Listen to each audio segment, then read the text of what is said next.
यो भिडियोमा हामी CSS को ट्रान्जिसन प्रपर्टीको बारेमा हेर्छौँ। योभन्दा अगाडिको भिडियोमा हामीले 2D ट्रान्सफर्म त्यसै गरी 3D ट्रान्सफर्मको बारेमा हेरेको थियौँ। अब यो ट्रान्जिसन प्रपर्टी किन युज गर्छौँ भन्नुभन्दा अगाडि जस्तो म 2D ट्रान्सफरको बारेमा योभन्दा अगाडि बनाएको भिडियोलाई एकचोटि फेरि रन गरौँ। जस्तो मैले यहाँ रोटेट भन्ने प्रपर्टी मात्र राख्छु होइन। जस्तो मैले यो तलको चिजलाई चाहिँ मैले कमेन्ट गरिदिन्छु। त्यसपछि यहाँनिर म गोलाइमा क्लिक गर्छु। त्यसपछि यसलाई रन गराउँछु र ट्रान्जिसन प्रपर्टी किन चाहिन्छ त्यसको बारेमा तपाईँलाई भन्छु। जस्तो मसँग एउटा डिप छ, मैले यहाँनिर गएर होभर गर्ने बित्तिकै यसको इफेक्ट यति छिटो चेन्ज भएको छ कि होभर गर्ने बित्तिकै चेन्ज भएको छ होइन। होभर गर्ने बित्तिकै यसको डिग्री चेन्ज भएको र 90 डिग्रीमा चेन्ज भयो नि। अब यो 90 डिग्रीमा यसरी यति फास्ट रोटेट भइरहेको छ, हामीलाई के चाहिन सक्छ भन्दाखेरि यसलाई बिस्तारै यसको इफेक्ट चाहिँ चेन्ज होस्, यो डिग्री यसको बिस्तारै चेन्ज होस्, अथवा स्टार्टिङ बेला अर्कै होस्, इन्ड बेला अर्कै होस्, स्लो र फास्टको कुराहरू पनि आउन सक्छ, बिस्तारो चेन्ज होस् भन्ने हामीलाई ट्रान्जिसन डिलेको प्रपर्टी युज गर्न सक्छौँ। त्यस्तै तरिकाले हामीले ट्रान्जिसन ड्युरेसन कति टाइममा यो चेन्ज गर्ने जस्तो कुराहरूको बारेमा नि गर्न सक्छौँ। कस्तो स्टाइलले चेन्ज गर्ने भन्ने कुराहरूको बारेमा हेर्नु पऱ्यो भने हामीले प्रयोग गर्छौँ ट्रान्जिसन प्रपर्टी। CSSमा के छ, ट्रान्जिसन प्रपर्टीको हामी त्यस बेला प्रयोग गर्छौँ। जस्तो मैले यहाँनिर लेखेको कुरा ट्रान्जिसन भन्ने हामीसँग प्रपर्टी छ।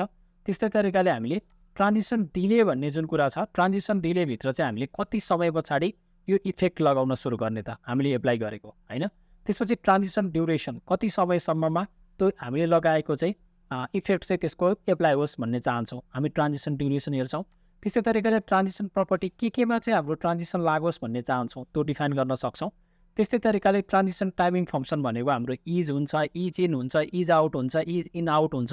सो हामीले कसरी स्टार्ट गर्ने, कसरी इन्ड गर्ने, कुन स्लोमा स्टार्ट गर्ने कि स्लोमा इन्ड गर्ने होइन, त्यस्तो कुराहरूको बारेमा हेर्न सक्छौँ। सबभन्दा पहिला म यो सबै इक्जाम्पलहरू बनाउनको लागि नयाँ फाइल बनाउँछु र मेरो 37मा पुगिसकेको छौँ। त्यस कारणले गर्दा म 37 म ट्रान्जिसन TRANSI transition.html भनेर म यसको फाइलको नाम दिन्छु।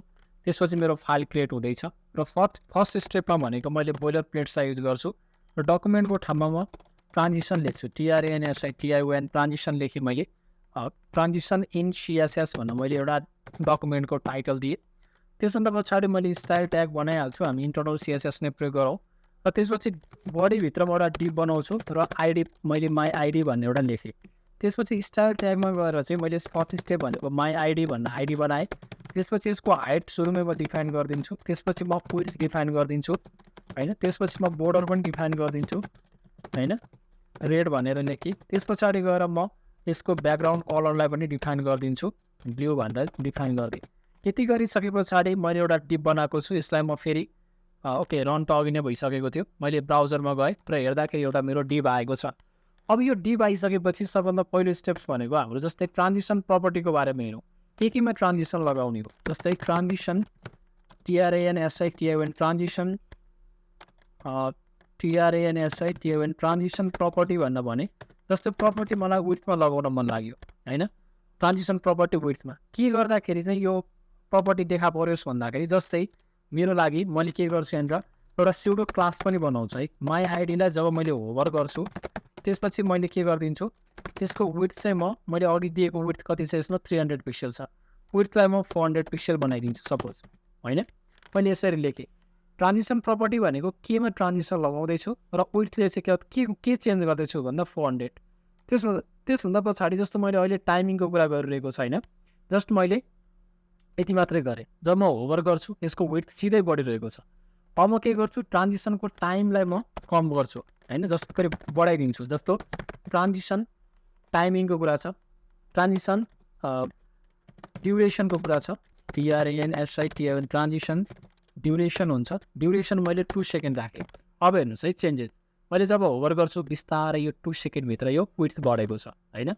अब त्यस्तै तरिकाले मलाई हाइट पनि बढाउन मन लाग्यो भने अब के गर्न सक्छु, अब यसको यहाँ हाइट पनि म दिन सक्छु। यहाँनिर मैले हाइट पनि दिन सक्छु, HEIGHT हाइट भनेर दिन सक्छु।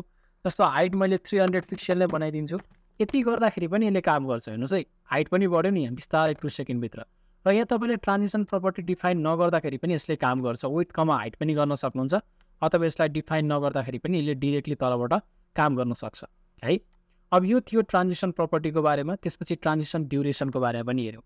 अब हामीले के पनि गर्न सक्छौँ भने जस्तै मैले डिरेक्टली के गर्न सक्छु भने ट्रान्सफर्म भन्ने प्रपर्टी थियो नि, ट्रान्सफर्म भन्ने प्रपर्टीभित्र जस्तै मैले रोटेट गरिदिएँ होइन। रोटेट कतिले गरिदिने, मैले 90 डिग्रीले रोटेट गरिदिएँ सपोज यसलाई 90 डिग्री रोटेट गरेको छु र मैले यहाँ ब्राउजरमा गएँ, यो 90 डिग्री रोटेट भएको छ। अब हेर्नुहोस् त, बिस्तारै यसको विड्थ र हाइट के भइरहेको छ, बिस्तारै चेन्ज भइरहेको छ। ट्रान्जिसन चाहिँ एकदम बिस्तारै यसरी चेन्ज भइरहेको छ। रोटेट भएको एउटा डिप चाहिँ यसरी बिस्तारै चेन्ज भयो।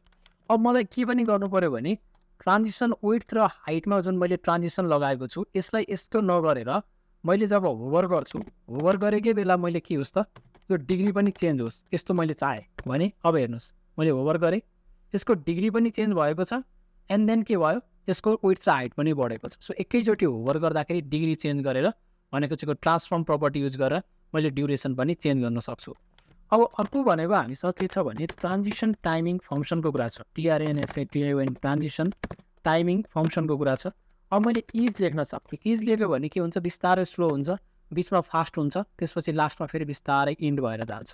कन्फ्युजन नहुनु होला। जस्तो मैले विड्थ र हाइट पनि यहाँनिर हटाइदिन्छु, मैले माथिको विड्थलाई पनि हटाइदिएँ भने पनि हेर्नुहोस्, सिम्पल हामीले ट्रान्सफर्मको बारेमा अलरेडी हेरेको छ। रोटेट राखिरहेको छु, यहाँ तपाईँले स्केल राख्न सक्नुहुन्छ, अरू कुराहरू पनि डिफाइन गर्न सक्नुहुन्छ। जस्तो मैले स्केल राख्थेँ अहिलेको लागि, ट्रान्सफर्ममा जे राख्नुहुन्थ्यो सबै राख्न मिलिहाल्यो होइन। स्केल राखेँ, स्केल राखिसकेपछि मैले के गरेँ, 10 स्केल राखिसकेपछि 1 टाइममा विड्थ र 2 टाइम्समा हाइट बढाउन चाहन्छु, जस्ट 2 सेकेन्डभित्र। मैले इज भनेर राखेको छु, यसरी पनि काम गर्न सकिन्छ होइन। हामीले विड्थ र हाइट डिफाइन गरेर त्यसैलाई इन्क्रिज गर्नुपर्छ भन्ने छैन। इज इन गर्न सक्छौँ हामी। इज इन गऱ्यो भने के हुन्छ, स्टार्टिङ एकदम स्लोमा हुन्छ, इन्ड फास्टमा हुन्छ। स्टार्टिङ स्लोमा छ, इन्ड फास्टमा छ। त्यसै गरी इज आउट गर्न सक्छौँ हामीले। अब के हुन्छ, स्टार्टिङ फास्टमा हुन्छ, इन्ड चाहिँ स्लोमा हुन्छ होइन। त्यस्तै तरिकाले इज इन आउट भन्ने प्रपर्टी पनि हामीले स्टाइल चेन्ज मात्रै गरेको हो, यसरी पनि हेर्न सक्छौँ होइन।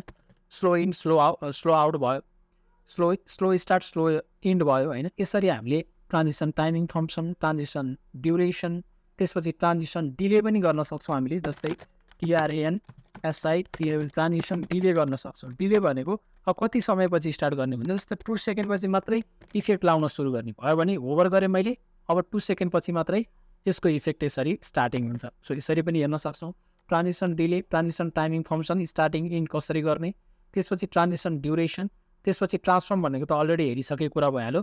त्यसपछि ट्रान्जिसन हाम्रो प्रपर्टीको कुरा केमा लगाउने भनेर हाम्रो हेरेको पनि थियो।